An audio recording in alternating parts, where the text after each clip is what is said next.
Namasté, je suis Sandrine Muller-Boire, je suis guérisseuse. Je réponds aujourd'hui à la question pourquoi on ne m'aime pas. Alors, pas à la question pourquoi on ne m'aime pas moi, Sandrine. Je sais que quand on fait ce genre de métier public, forcément, on s'oppose à des haters. C'est le dernier de mes soucis, je n'ai pas d'énergie à leur donner, chacun pense comme il veut. Chacun est libre d'exprimer son opinion, donc jusque-là, pas de souci. Non, je réponds à la question pourquoi on ne vous aime pas. C'est pour ça que vous avez tapé dans le moteur de recherche. Pourquoi on ne m'aime pas?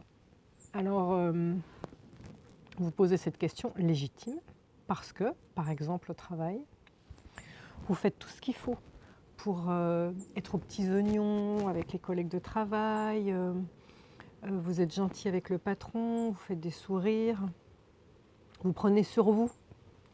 Il est important ce mot, vous prenez beaucoup sur vous pour faire en sorte que tout se passe bien. Vous donnez le meilleur de vous-même et puis on ne vous considère pas, on ne vous aime pas. Donc là, vous vous dites qu'il y a un problème en fait, et vous avez raison. La question qu'il faut vous poser, c'est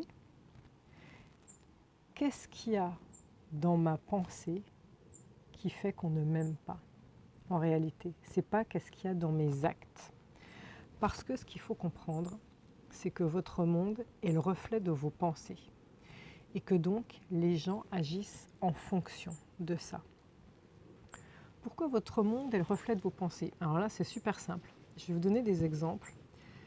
Vous, mesdames, si vous cherchez à tomber enceinte, ou quand vous étiez enceinte, souvenez-vous, vous passiez votre temps à tomber sur des femmes enceintes. Vous voyez que ça. Là, pardon pour le cliché, mais messieurs, quand vous cherchez à acheter une nouvelle voiture et que vous êtes en train de repérer une marque particulière qui vous plaît bien, un modèle particulier qui vous plaît bien, comme par hasard, vous allez le retrouver partout. Pourquoi? Parce qu'en fait, il faut savoir que nos pensées agissent comme un aimant et on attire à soi l'univers qui correspond à nos pensées. Pourquoi? Parce que il faut imaginer l'énergie d'amour avec un grand A, l'énergie divine en fait, comme une énergie neutre qui n'a pas de jugement, qui est là pour tout le monde, de la même manière que le soleil rayonne pour tout le monde. Il ne choisit pas de rayonner juste à cet endroit et pas à l'autre.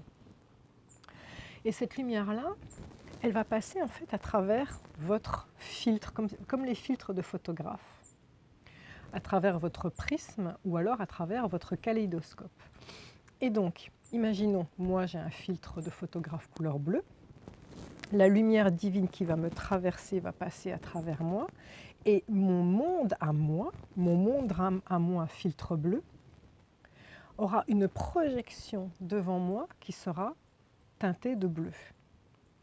Alors je la fais simple, mais en fait, c'est exactement ça.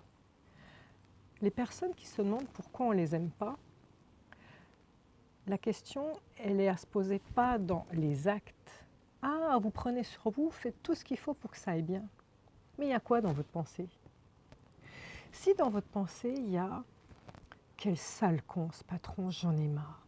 Regarde comme il traite un tel, regarde comme il m'a traité moi, regarde encore comme il m'a dit, mais quel sale con ». Et donc d'un côté, il y a vous qui faites « oui, mais oui, tout va bien, oui, pas de souci, je m'occupe de tout, oui, oui, oui ». Voilà. Et de l'autre côté, au fond de vous, dans votre pensée, il y a « mais quel sale con ». Il y a un déséquilibre énorme entre l'énergie que vous envoyez vos actes et votre pensée. Or, la réalité, ce qui est vrai, votre vérité à vous, elle n'est pas dans quand vous prenez sur vous, sur vos actes, votre réalité à vous, ce qui est vrai, votre filtre, votre vrai filtre est votre pensée, à savoir quel sale con. Donc forcément, vous envoyez par votre filtre une énergie qui est basse, vous récoltez par l'action-réaction une énergie qui est basse. Du coup, ça vous donne deux options. La première, c'est vous mettez vos actes en adéquation avec votre pensée, à savoir, c'est un sale con, vous n'en pouvez plus de cette situation, cherchez à partir. C'est peut-être un signe de l'univers pour, à un moment, vous mettre dans des conditions inconfortables, que vous disiez, Voilà quoi, c'est maintenant. C'est maintenant que enfin je prends mon courage à deux mains et puis je file madame.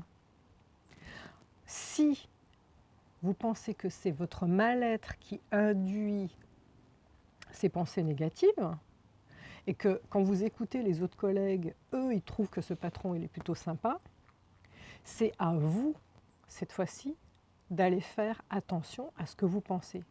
C'est-à-dire, on en vient au premier des 4 accords Toltec, qui est une règle absolue finalement, que ta parole soit impeccable. La phrase que ta parole soit impeccable dans les 4 accords Toltec, elle veut dire surveille la qualité de ta parole, ne juge jamais, ne porte pas de jugement hâtif sur les autres, ne te juge pas durement, mais que ta parole soit impeccable. En réalité, si vous lisez bien les 4 accords Toltec, c'est ta parole et ta pensée. Ta pensée doit être à haute vibration. Ta pensée doit être la plus pure possible. Donc, c'est à toi d'organiser tes pensées et de faire en sorte de, plutôt que de voir la face noire de la pièce et qu'il n'y a rien qui va, retourne là, il y a un côté positif à tout. Si tu dois changer tes pensées à l'égard de ton patron, peut-être que le soir, à la sortie du boulot, tu vas le voir en train d'aller récupérer ses enfants à l'école et tu vas voir que cet homme, il est extrêmement aimant quand il prend ses enfants dans les bras. Il y a quelque chose de bien à trouver chez tout le monde. Donc en fait,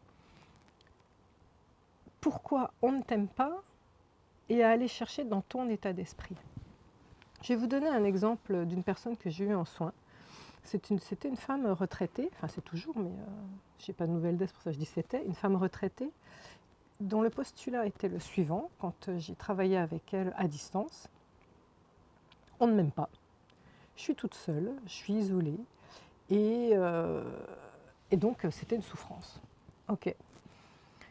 Quand je fais un soin à distance, j'aime bien tirer les cartes pour un peu faire l'état des lieux de qu'est la personne. Donc c'est des cartes, des oracles, des anges gardiens, hein, c'est pas des cartes de voyants.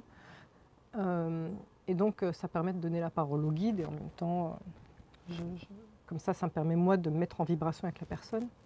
Pendant que je suis en train de juste tirer les cartes, la première chose qu'elle me dit c'est « Ah oui, je suis toute seule, puis en plus personne ne m'aime, surtout les femmes, parce que je suis très belle et elles sont jalouses de moi. » Ah ok, donc là ça commençait déjà à me donner un petit peu un aperçu du filtre, de la qualité du filtre de la personne. Et quand je tire les cartes, je dis à cette dame, alors vous allez vous en douter, c'est une parole sage qu'ont les anges gardiens à chaque fois. La carte lui dit ouvre ton cœur, ouvre ta carapace, sors dans des cercles sociaux, va faire de la danse, du chant, de la chorale, jouer des échecs, peu importe, du yoga. Va dans des cercles sociaux pour rencontrer des gens.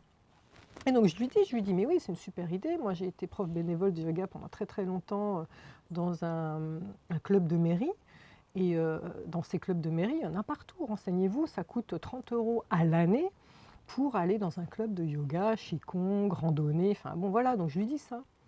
Elle me dit, ah non, non, non, Sandrina, elle me dit, ah c'est bon. Elle me dit, c'est tous des cons dans mon village, hors de question que j'aille dans un club comme ça. Alors, bon, ok, je commence à percevoir un peu mieux le filtre. Donc, je lui dis, bah, écoutez, c'est pas grave, vous faites 10 km, vous prenez votre voiture, c'est dans le village d'à côté, là où les gens ne vous connaissent pas, et vous recommencez tout à zéro, et vous allez aborder la vie. Alors, tiens, je vous mets le lien en dessous, c'est une bonne idée. Sous le prisme de, vous allez changer le filtre, j'essaie de lui faire changer le filtre et de lui comprendre, sous le prisme de chaque rencontre est un cadeau, c'est-à-dire lui dire sortez dans un club et avant d'y aller, vous vous mettez dans la condition, vous respirez un grand coup chez vous et vous mettez dans la condition suivante, quoi qu'il arrive, je sais que cette rencontre que je vais faire va être fantastique, je vais faire un cadeau à cette personne ou cette personne va me faire un cadeau. Voilà. Et en général, c'est toujours merveilleux, c'est toujours magique. Donc je lui dis, faites ça. Et là, elle me dit, ah mais non, non, non, Sandrine, ah non, moi je vais pas dans les clubs de vieux, les vieux c'est tous des vieux, moi je suis jeune, moi je vais pas avec les vieux, c'est des vieux. Et là, je vous assure, j'ai beau être éveillée, faire tout ce qu'il faut pour être éveillée, je me suis entendue lui dire, écoutez, je crois qu'on va arrêter là, parce que vous envoyez tellement de colère, de mauvaises pensées, que je me suis moins retrouvée à vous rejeter et à vous envoyer du rejet. J'espère que vous le ressentez, parce que ce que vous récoltez, en fait, c'est ni plus ni moins ce que vous envoyez. Voilà. Donc, c'était juste pour la petite histoire et pour peut-être vous faire réfléchir sur ce que vous envoyez éventuellement. Voilà. Maintenant, il y a une autre option de pourquoi on peut aussi ne pas vous aimer. C'est parce que l'énergie que vous envoyez n'est pas une pensée de colère, qui est une pensée à basse vibration, mais il peut y avoir une énergie de peur. La peur est la vibration la plus basse qui soit. Peur qu'on ne vous aime pas, peur de ne pas être à la hauteur, peur d'être nul. Tout le monde est tellement mieux, tout le monde est tellement plus cool, et puis vous, voilà, je suis qu'une crotte. Donc cette espèce de peur vous met dans une posture un peu de petite souris, surtout qu'on ne me voit pas, surtout qu'on ne me remarque pas, surtout qu'on ne me demande rien. Mais oui, mais cette énergie de peur que vous envoyez, si vous mettez dans la posture de la petite souris, surtout qu'on ne me remarque pas, qu'on ne me demande rien, ben oui, on ne vous remarquera pas, on ne vous demandera rien. On ne vous donnera pas de responsabilité. Donc après, avec votre mental, quand vous aurez le recul chez vous, il ne faudra pas vous plaindre de vous dire « ouais, mais pourquoi c'est l'autre qui a eu de l'avancement et pas moi ?» Mais c'est parce que c'est l'énergie de peur que vous envoyez. L'énergie de non-confiance en soi que vous rayonnez fait que les autres ne vont pas accéder à ce souhait-là.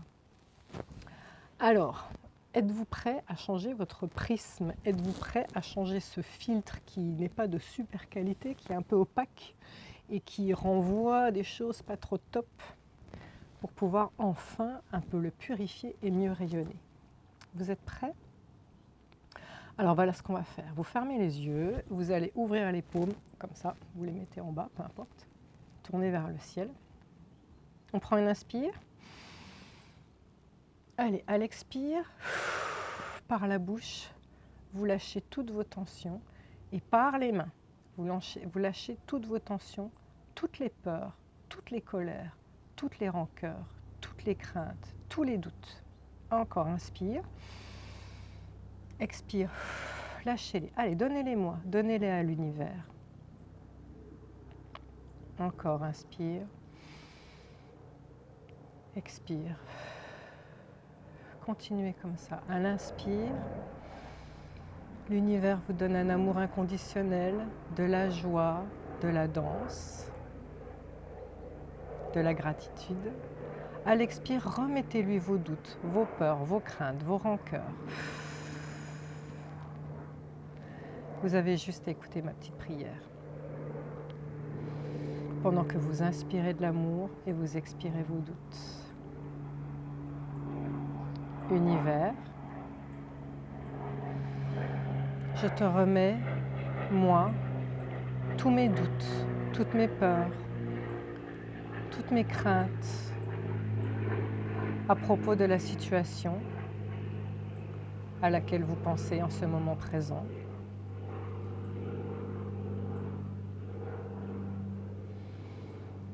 En échange, j'inspire et je veux y mettre à la place de l'amour, de la joie, de la danse, du rythme, du mouvement.